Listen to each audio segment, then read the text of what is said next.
Hey everybody, I'm Jack from BBQLAND, and today on the channel we're going to reverse sear a massive Tomahawk steak on the Kamado Joe Classic 3. So we're going to slowly bring the steak up to temperature. We're going to light our Kamado Joe with our loaf lighter, put it in the charcoal, and a minute later we'll have an established fire. Then we're going to put in our deflector plates and bring the temperature up to 135 degrees Celsius. Then we're going to put the steak on the grill grates in the highest position and slowly let it come to temperature, taking on loads of smoke flavour and not burning the meat. Once it reaches 50 degrees Celsius, we're going to take the steak off, let it rest, open up all our air vents, get the fire really, really hot, and then sear it. So basically, we're reverse searing a steak. How easy is that? So this is our loaf lighter. This will get our fire established in under a minute. So you put it directly on the charcoal, hold the button down, and away we go.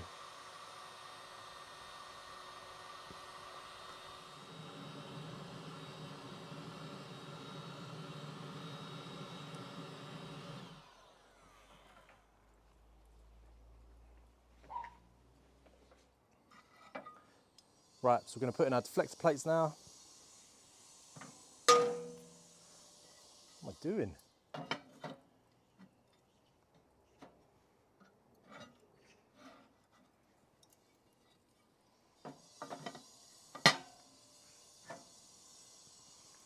And then our grill grates are going on the top position.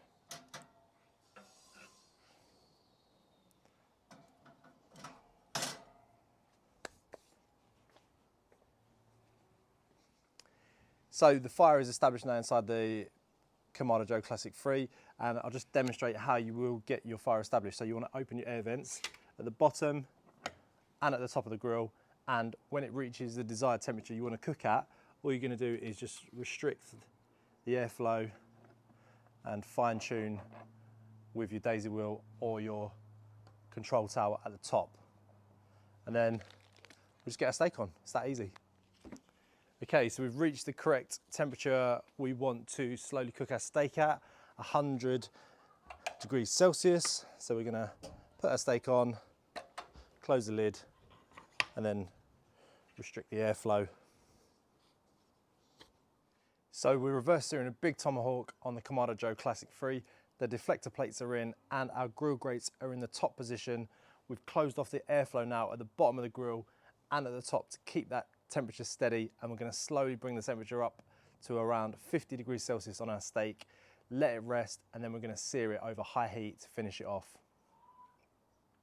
Reverse searing is a really good way to tackle a big piece of meat. It doesn't have to be beef, it can be anything. So if you've got a big pork chop, like treble cut, quadruple cut pork chops, that's a really good way of cooking a big piece of meat on the Kamado Joe.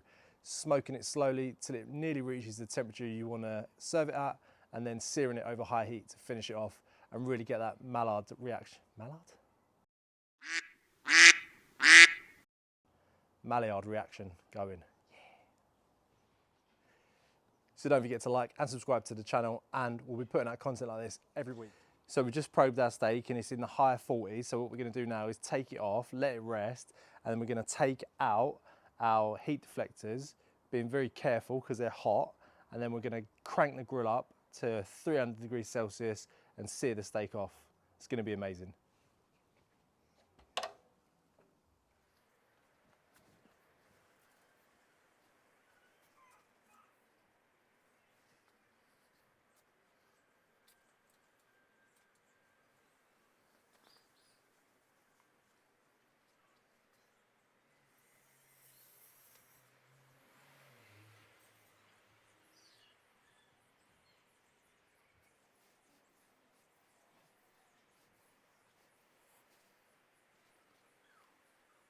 Okay, so the temperature inside our dome is 250 degrees Celsius, which means at the grill grate level, we're probably talking about another 30 degrees in heat.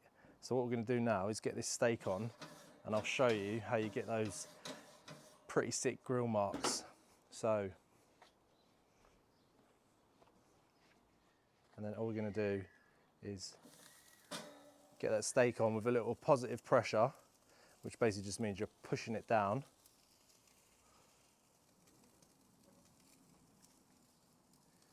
Okay, so we've had a minute now So we should have picked up some nice grill grates.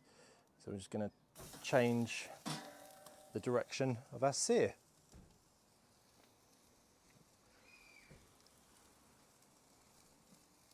And we do this with the lid open so we don't rush that temperature of the steak up too much.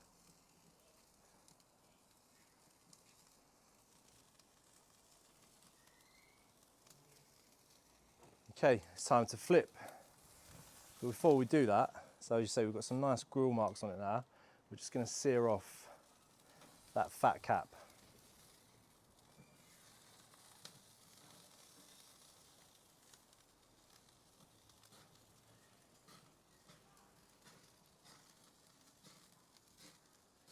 So that is basically now where our fat is hitting the charcoal and causing a little bit of flame.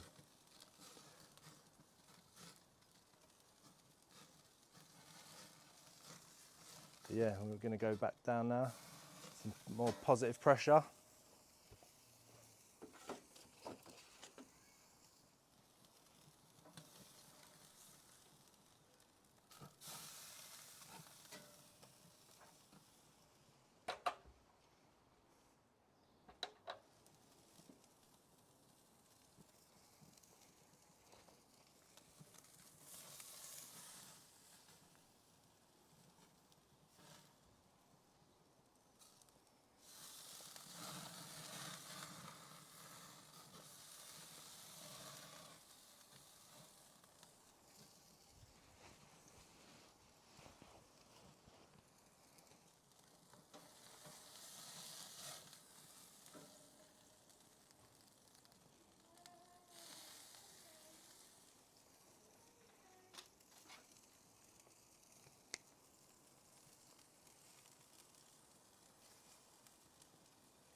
Okay, so that is our tomahawk steak resting. Really important to rest your meat because it's been under such high heat. All the muscle fibers and juices are going to be restricted. So you've got to allow it to rest, to let them to relax, basically, to relax. And this way you'll have a nice, juicy, pink bit of meat. And you know you've rested your steak properly when you cut into it, you don't have any of the juices on the board. A little bit's fine, but you don't want rivers of blood and juice on your cutting board. So we're going to let this rest now, and then we're going to enjoy our dinner. So we'll rest it, we'll slice it, then it's time to eat.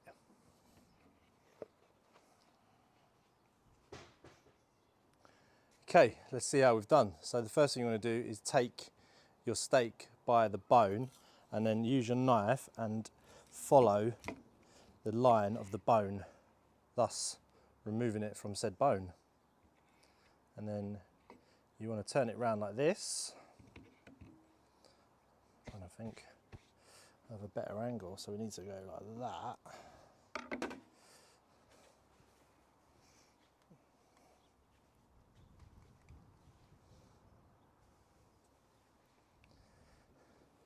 And now it's just a case of slicing into our steak.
And then a nice liberal sprinkle of salt to finish. It's a nice flaky sea salt.